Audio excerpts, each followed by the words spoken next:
नमस्ते बच्चों।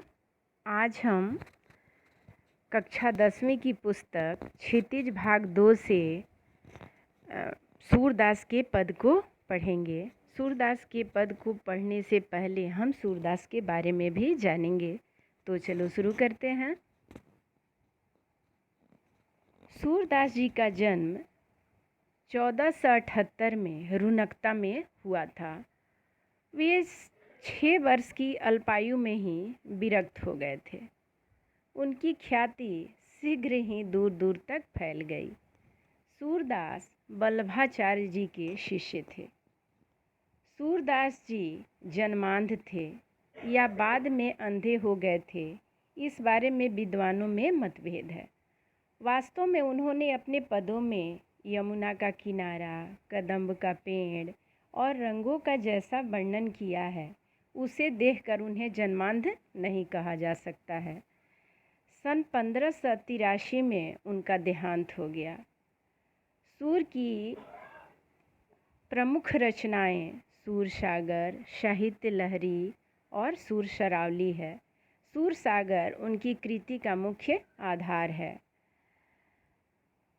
सूरदास मूलतः भक्त हैं। उनकी भक्ति में कहीं वात्सल्य की झलक है तो कहीं श्रृंगार में संयोग और वियोग का मनोरम वर्णन किया गया है। इन्होंने कृष्ण के शिशु, बाल, किशोर और तरुण रूप की अनेक झांकियाँ प्रस्तुत की हैं। सूरदास जी का सारा साहित्य गेय है।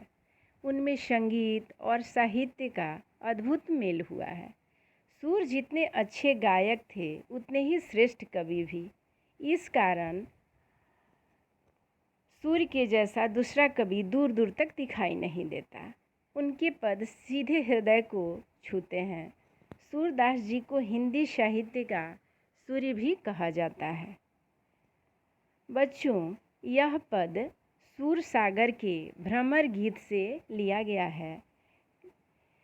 कृष्ण जब मथुरा चले गए थे और मथुरा से कोई संदेश गोपियों के पास नहीं भेजे थे, न वापस आए थे, तो मथुरा जाने के बाद स्वयं न लौटकर उद्धव के जरिए गोपियों के पास संदेश भेजते हैं।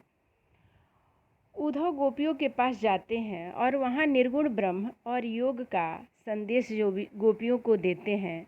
गोपियों की विरह वेदना को शांत करने का प्रयास करते हैं, लेकिन गोपियाँ प्रेम मार्ग को छोड़कर ज्ञान मार्ग को बिल्कुल ही पसंद नहीं करती और उन्हें उद्धव का संदेश बिल्कुल ही पसंद नहीं आता।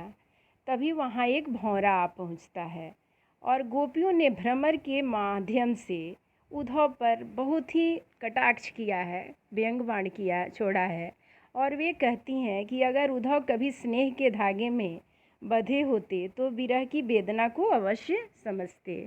तो बेटा जी, अब हम सूरदास के पद को पढ़ेंगे। तो चलो शुरू करते हैं।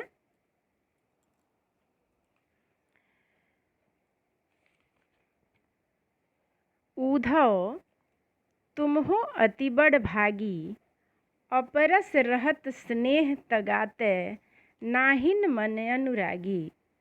पुरई निपात रहत जल भीतर, तारस देह न दागी। ज्यों जल माह तेल की गागरी, बूंद न ताको लागी। प्रीति नदी में पाऊँ न बोरियो, दृष्टि न रूप परागी। सूर्यदास अबलाहम भोरी, गुर चाटी ज्यों पागी। अब इसका हम शब्दार्थ जानेंगे। बड़ भागी का अर्थ होता है भाग्यवान, भाग्यशाली। अपरस मतलब नीरस, अछूता। तागा का अर्थ होता है धागा या बंधन। पुरई निपात मतलब कमल का पत्ता। दागी दाग, धब्बा। माह में, प्रीति नदी प्रेम की नदी। पाँव मतलब पैर। बोरियो डुबोया, परागी मुग्ध होना। गुड़ चाटी ज्यों पागी, जिस प्रकार चींटी गुड़ में लिपट जाती है उसी प्रकार हम भी कृष्ण के प्रेम में अनुरक्त हैं। अब हम इसका भावार्थ जानेंगे। गोपियाँ उद्धव से कहती हैं कि हे उद्धव, तुम तो बहुत ही भाग्यशाली हो जो प्रेम के बंधन से दूर रहे हो। तुम्हारा मन किसी के प्रेम में अनुरक्त नहीं है। किसी के प्रति तुम्हारे मन में प्रेम भावना भी जागृत नहीं होती है। जिस प्रकार कमल के फूल की पत्तियाँ जल में होते हुए भी जल की एक बूंद भी उन पर नहीं ठहरती, और जिस प्रकार तेल की मटकी को जल में भिगोने पर उसके ऊपर जल की एक बूंद नहीं ठहरती, उसी प्रकार तुम्हारे ऊपर भी कृष्ण के रूप का कोई प्रभाव नहीं पड़ा है। वास्तविकता तो यह है कि आज तक तुम प्रेम रूपी नदी में उतरे ही नहीं हो। तुमने किसी से प्रेम किया ही नहीं है, इसलिए न तो तुम रूप पारखी हो और न ही प्रेम के भाव को जानते हो। सूरदास जी बताते हैं कि वे गोपियाँ उद्धव को कहती हैं कि हे उद्धव, तुम तो भोली भाली ग्रामीण गांव की रहने वाली अबला हैं, और हम कृष्ण के रूप सौंदर्य में इस प्रकार खो गई हैं कि अब उनसे विमुख नहीं हो सकती। हमारी स्थिति उन चींटियों के समान है जो गुण के प्रति आकर्षित होकर उसमें चिपक जाती हैं, किंतु बाद में स्वयं को न छुड़ा पाने के कारण वहीं अपने प्राण को त्याग देती हैं। बिल्कुल हम भी कृष्ण के प्रेम में उसी तरह अनुरक्त हो गए हैं। अब हम पद संख्या 2 देखेंगे बेटा जी, तो चलो उसको शुरू करते हैं। मन की मन ही मांझ रही, कहिए जाई कौन पे ऊधो, ना ही परत कहीं। अवधि आधार आस आमन की, तन मन बिथा सही। अब इन जोग संदेशन सुनि सुनि, बिरहिन बिरह दही। चाहती हुती गुहारी, जीतही तय उड़ते धार बही। सूरदास अब धीर धरही, क्यों मर्यादा न लही। अब हम इसका शब्दार्थ जानेंगे।